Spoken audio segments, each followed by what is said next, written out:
You've referred to people with a capacity for pregnancy. Would that be women? Many women, cis women, have the capacity for pregnancy. Many cis women do not have the capacity for pregnancy. There are also trans men who are capable of pregnancy, as well as non-binary people who are capable of pregnancy. So this isn't really a women's rights issue. We can recognize that this impacts women while also recognizing that it impacts other groups. Those things are not mutually exclusive, Senator Hawley. Oh, so your view is that the core of this right then is about what? So I want to recognize that your line of questioning is transphobic, and it opens up trans people to violence by not recognizing that. Wow, you're saying that I'm opening up people to violence by asking whether or not women are the folks who can have pregnancies? Hey everyone, welcome back to the channel. I'm going to take you through something that happened in the Senate Judiciary Committee that honestly is one of the most eye-opening and revealing exchanges I've seen in a long time. Senator Josh Hawley and Senator Cornyn asked a Berkeley Law professor a very simple question. Can men get pregnant?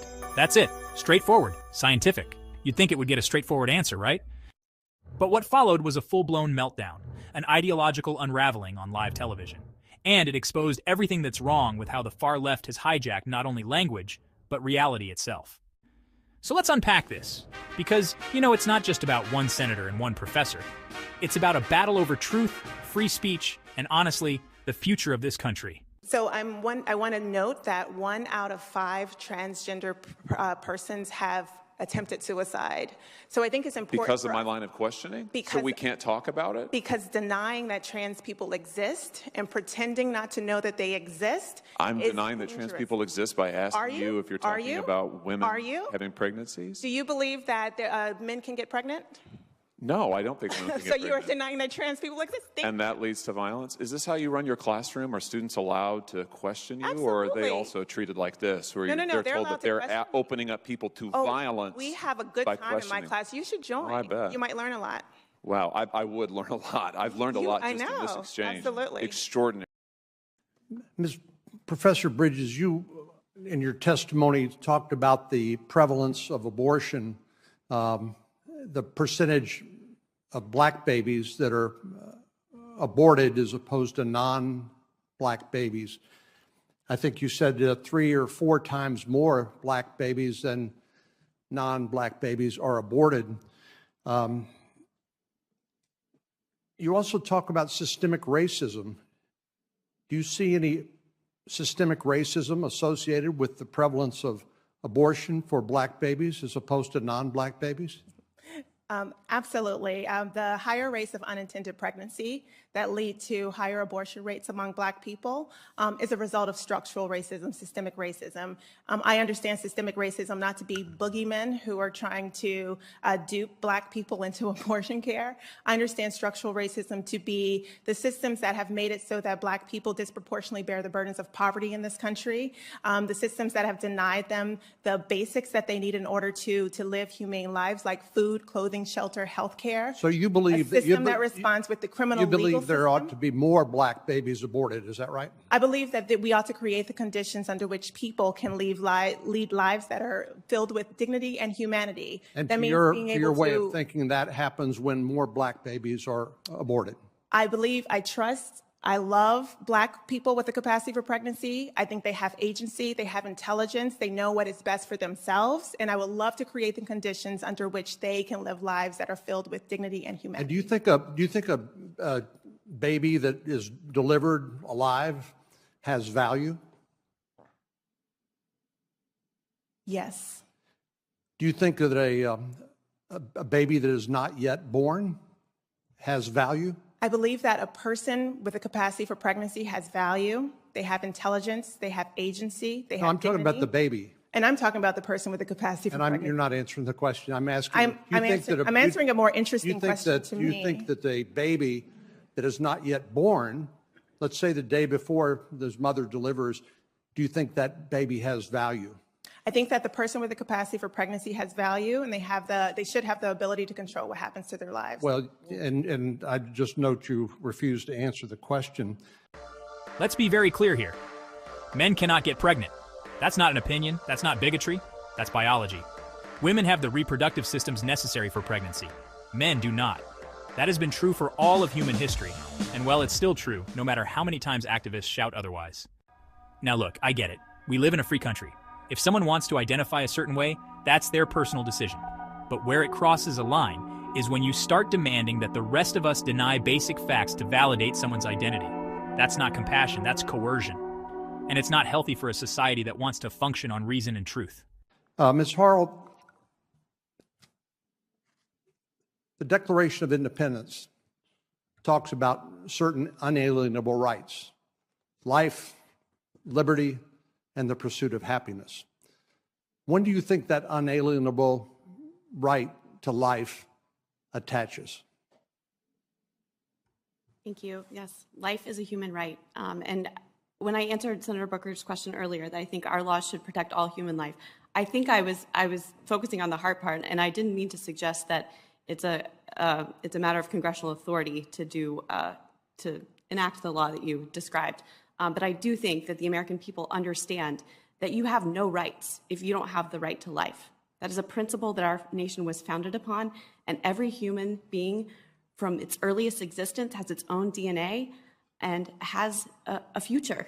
If we don't extinguish it, has a future. And that is a human right. It is the values and mores, as Senator Cruz was speaking of, that goes back to the founding of our nation, even at common law, and all the way up until 1973, when those life-affirming laws in 46 states were turned on their heads by the Supreme Court. So I believe that's what the American people believe. Life is a human right. Governor Stratton, as I listen to your testimony, it seems to me that you're advocating for abortion at any time, for any reason, at any point during a woman's pregnancy. Is that correct? What I'm advocating for is for everyone to have the right to determine what's best for their life, their body, and their future. Any time, at any point in the pregnancy. Is that correct? I'm advocating for everyone to have the right to make the personal decision about what's best for their life, their body, and their future. Everyone should have that right. Do you not understand my question? My question is, are you advocating that there's a right to abortion at any time, for any reason, at any point during a pregnancy? I'm not sure if you understand my answer, but what I'm saying is that I understand that you're not answering the question. Then what amazes me is the advocacy for unlimited abortion rights, where there is zero value placed on an unborn child.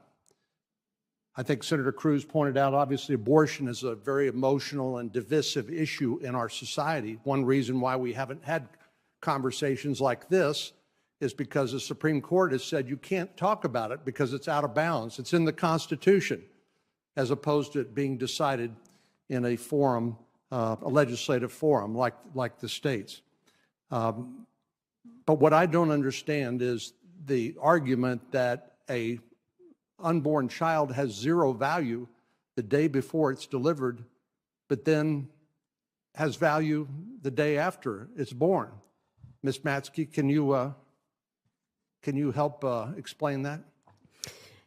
Thank you so much, Senator. Yes, I actually can. As a matter of fact, here in California, there's a law that's about to be passed called AB 2223.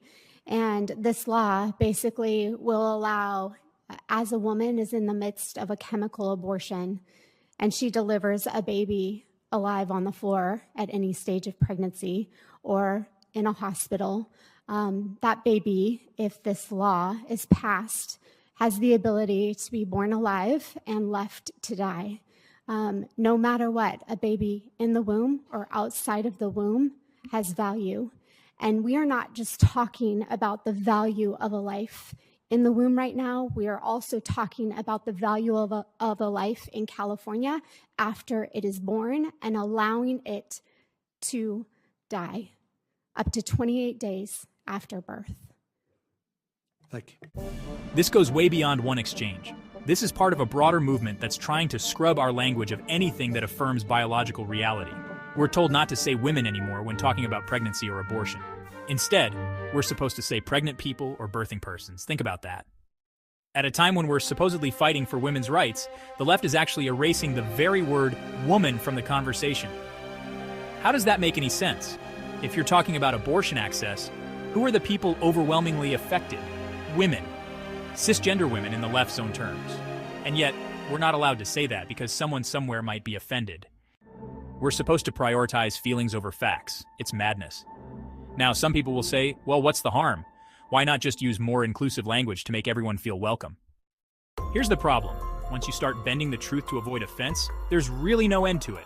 And once you accept the idea that speech is violence, then, honestly, actual debate becomes impossible.